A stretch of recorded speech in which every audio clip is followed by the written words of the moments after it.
Bonjour à tous, on se retrouve aujourd'hui pour un nouveau topo sur l'endocardite.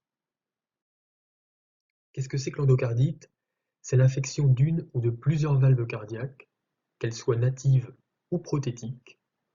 Il s'agit globalement d'une pathologie assez rare, mais grave, avec un taux de mortalité supérieur à 20%. Lorsqu'on regarde la physiopathie de l'endocardite, le point de départ, c'est toujours une inflammation de l'endocarde consécutive à des turbulences du flux sanguin. Puis, à l'occasion d'une bactériémie, des germes vont venir se greffer sur cet endothélium altéré pour constituer des lésions infectieuses telles que les végétations, les abcès ou les lésions de destruction valvulaire. Je vous rappelle qu'une végétation, c'est un amas de plaquettes, de fibrines et de bactéries. Alors voici les principaux agents infectieux en cause. Il s'agit principalement de bactéries, du staph et des streptocoques, puis d'autres germes tels que les entérocoques ou des bactéries comme Coxiella ou Brucella, responsables d'endocardites à hémoculture à pousse lente, voire à hémoculture négative. Plus rarement, il peut s'agir d'une endocardite fongique liée à des levures du genre Candida.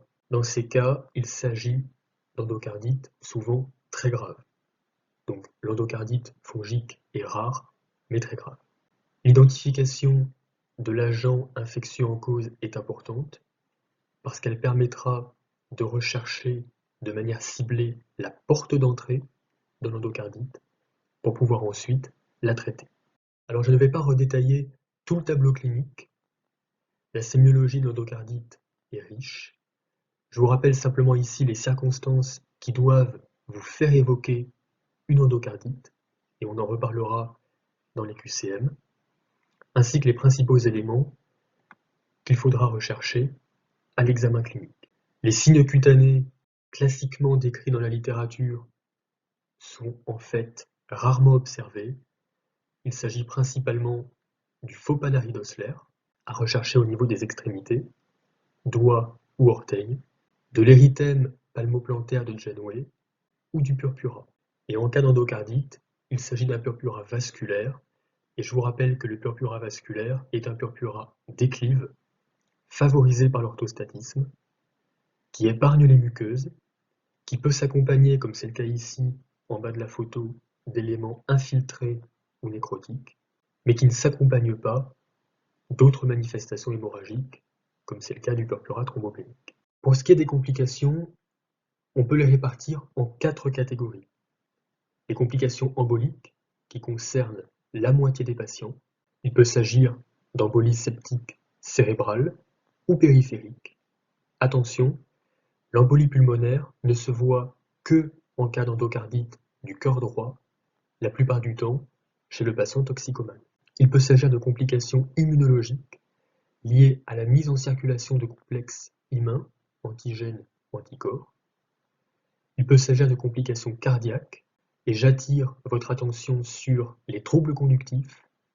L'apparition d'un trouble conductif chez un patient ayant une endocardite doit faire évoquer une extension des lésions infectieuses vers la partie haute du septum interventriculaire.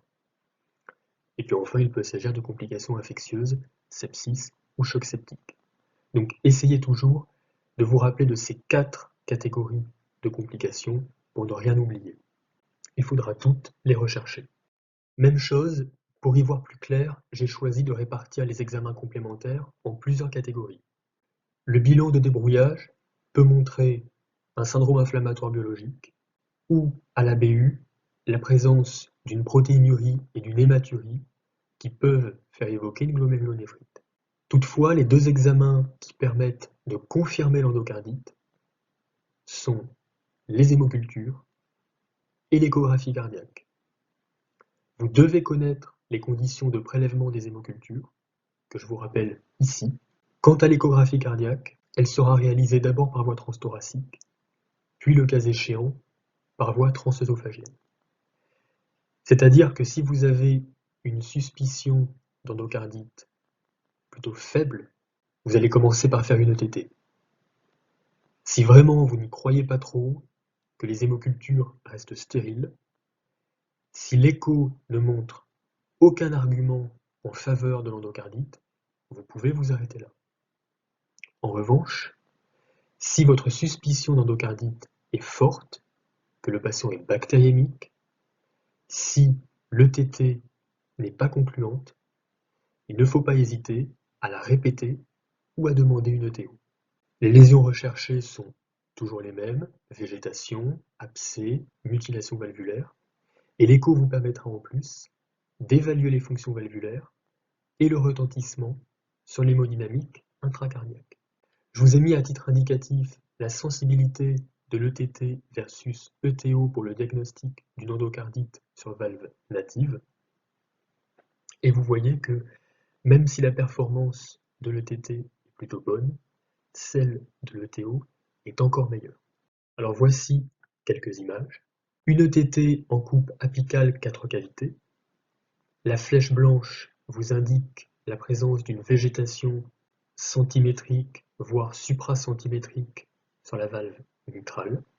Ici, il s'agit également d'une ETT, cette fois-ci en coupe parasternale long axe, c'est-à-dire que en haut, c'est le VD qui est le plus proche de la sonde, puis de l'autre côté du septum, le VG, la chambre de chasse et la valve aortique. Et l'on peut voir deux choses, une végétation sur la valve aortique et l'existence d'un abcès du septum interventriculaire. Et il y a fort à parier que ce patient présente un trouble conductif sur son ECG. Là, il s'agit par contre d'une ETO. En ETO, tout est inversé par rapport à l'ETT. C'est donc l'oreillette gauche qui est la plus proche de la sonde, puis vous avez le VG, la chambre de chasse et la valve aortique, et la flèche blanche vous indique la présence d'une végétation sur la valve aortique. Lorsque vous faites la synthèse des critères cliniques et paracliniques que vous avez recherchés, vous vérifiez s'ils sont raccords avec les critères de Duke. Il s'agit soit de critères majeurs, soit de critères mineurs. En plus de ceux qui sont listés, on peut rajouter deux critères majeurs, une seule hémoculture positive à Coxiella burnetii ou une sérologie positive, ou l'apparition d'un souffle d'insuffisance valvulaire non connu. Attention, dans les critères de Duke, la modification d'un souffle connu n'est pas prise en compte. Au total, on pourra dire que l'endocardite est certaine s'il y a deux critères majeurs, ou un critère majeur et trois critères mineurs, ou 5 critères mineurs. On dira que l'endocardite est seulement possible s'il y a un critère majeur avec un critère mineur, ou 3 critères mineurs. Une fois que l'endocardite est confirmée, il faut en faire le bilan d'extension, un peu comme on ferait le bilan d'extension d'un cancer. Il faut demander un scanner thoraco-abdominopelvien sans et avec injection de produit de contraste, ainsi qu'une imagerie cérébrale, de préférence une IRM, pour rechercher des emboles septiques, des infarctus spléniques, hépatiques ou rénaux. Si la BU est anormale, on pourra demander une analyse du sédiment urinaire avec une protéinurie sur l'échantillon, ainsi qu'une exploration du complément, voire une ponction biopsie rénale pour documenter une glomérulonéphrite. Chez un patient toxicomane qui présente une endocardite du cœur droit, il faut également penser à demander des sérologies virales VIH, VHP, VHC. Donc bien penser à ces examens qui doivent être demandés très tôt, dès que le diagnostic d'endocardite a été posé. Concernant la prise en charge, je passe rapidement sur les mesures générales. Je vous rappelle simplement que toute anticoagulation curative devra être stoppée et que seule une anticoagulation préventive est autorisée. Alors bien sûr, l'antibiothérapie, c'est la pierre angulaire du traitement de l'endocardite. Elle peut être probabiliste si le patient présente un état septique grave, mais surtout lorsqu'il doit bénéficier d'une chirurgie valvulaire en urgence. Lorsqu'un patient est admis au déchocage, en OAP asphyxique, réfractaire, que l'échographie de débrouillage réalisée au déchoc montre une fuite mitrale massive sur ce qui semble être une endocardite, et que donc une chirurgie valvulaire est prévue en urgence, il faut débuter bien sûr une antibiothérapie probabiliste. Dans les autres cas, on peut se permettre d'attendre. Vous verrez dans certains ouvrages que l'on peut débuter une antibiothérapie probabiliste en cas de forte suspicion diagnostique, c'est vrai, mais sauf cas de force majeure, il est préférable d'attendre pour pouvoir d'emblée faire une antibiothérapie adaptée.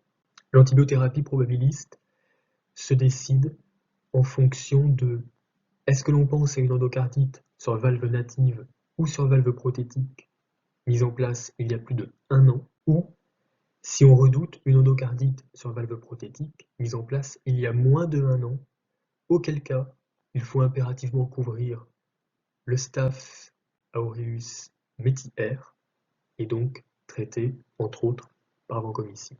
L'antibiothérapie adaptée sera synergique, bactéricide et prolongée, toujours par voie intraveineuse. Alors voici peut-être la diapo la plus importante de ce topo. Je vous laisse la lire tranquillement. Il faut connaître parfaitement ces différents schémas d'antibiothérapie. La dernière mise à jour porte sur l'endocardite à Candida. Auparavant, le traitement de référence, c'était l'amphotéricine B. Désormais, c'est l'association d'une échinocandine avec de la 5-fluorocytosine. Donc essayez de revoir régulièrement cette diapositive pour être au point le jour J. En ce qui concerne la chirurgie, environ 50% des patients qui ont une endocardite seront opérés dans les 10 jours qui suivent le début de l'antibiothérapie. Et les indications indiscutables sont l'infection non maîtrisée malgré l'antibiothérapie, la suffisance cardiaque non contrôlée malgré le traitement médical. Les autres, que je vous ai mis en italique, ne font pas l'objet d'un consensus. Essayez de faire le maximum de cas cliniques pour voir la correction qui est le plus souvent choisie. Et puis bien sûr, il faut penser à l'identification de la porte d'entrée.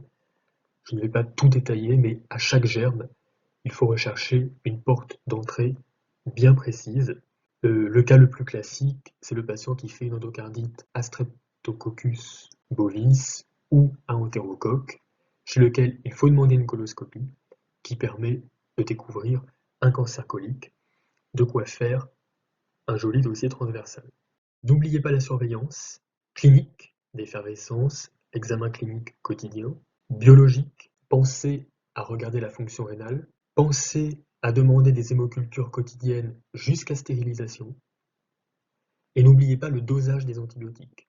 Si vous utilisez de la vanco, si vous utilisez de la Ginta, le dosage des antibiotiques sera très utile pour limiter leur toxicité. Il faut réaliser un ECG tous les jours à la recherche de troubles conductifs. En revanche, l'échographie cardiaque sera répétée à intervalles réguliers. C'est pas la peine non plus de la faire tous les jours. Les lésions infectieuses régressent lentement. Voilà, ce topo était un petit peu long. J'espère avoir été clair et je vous retrouve très prochainement pour un nouveau topo. Merci et bon courage à tous.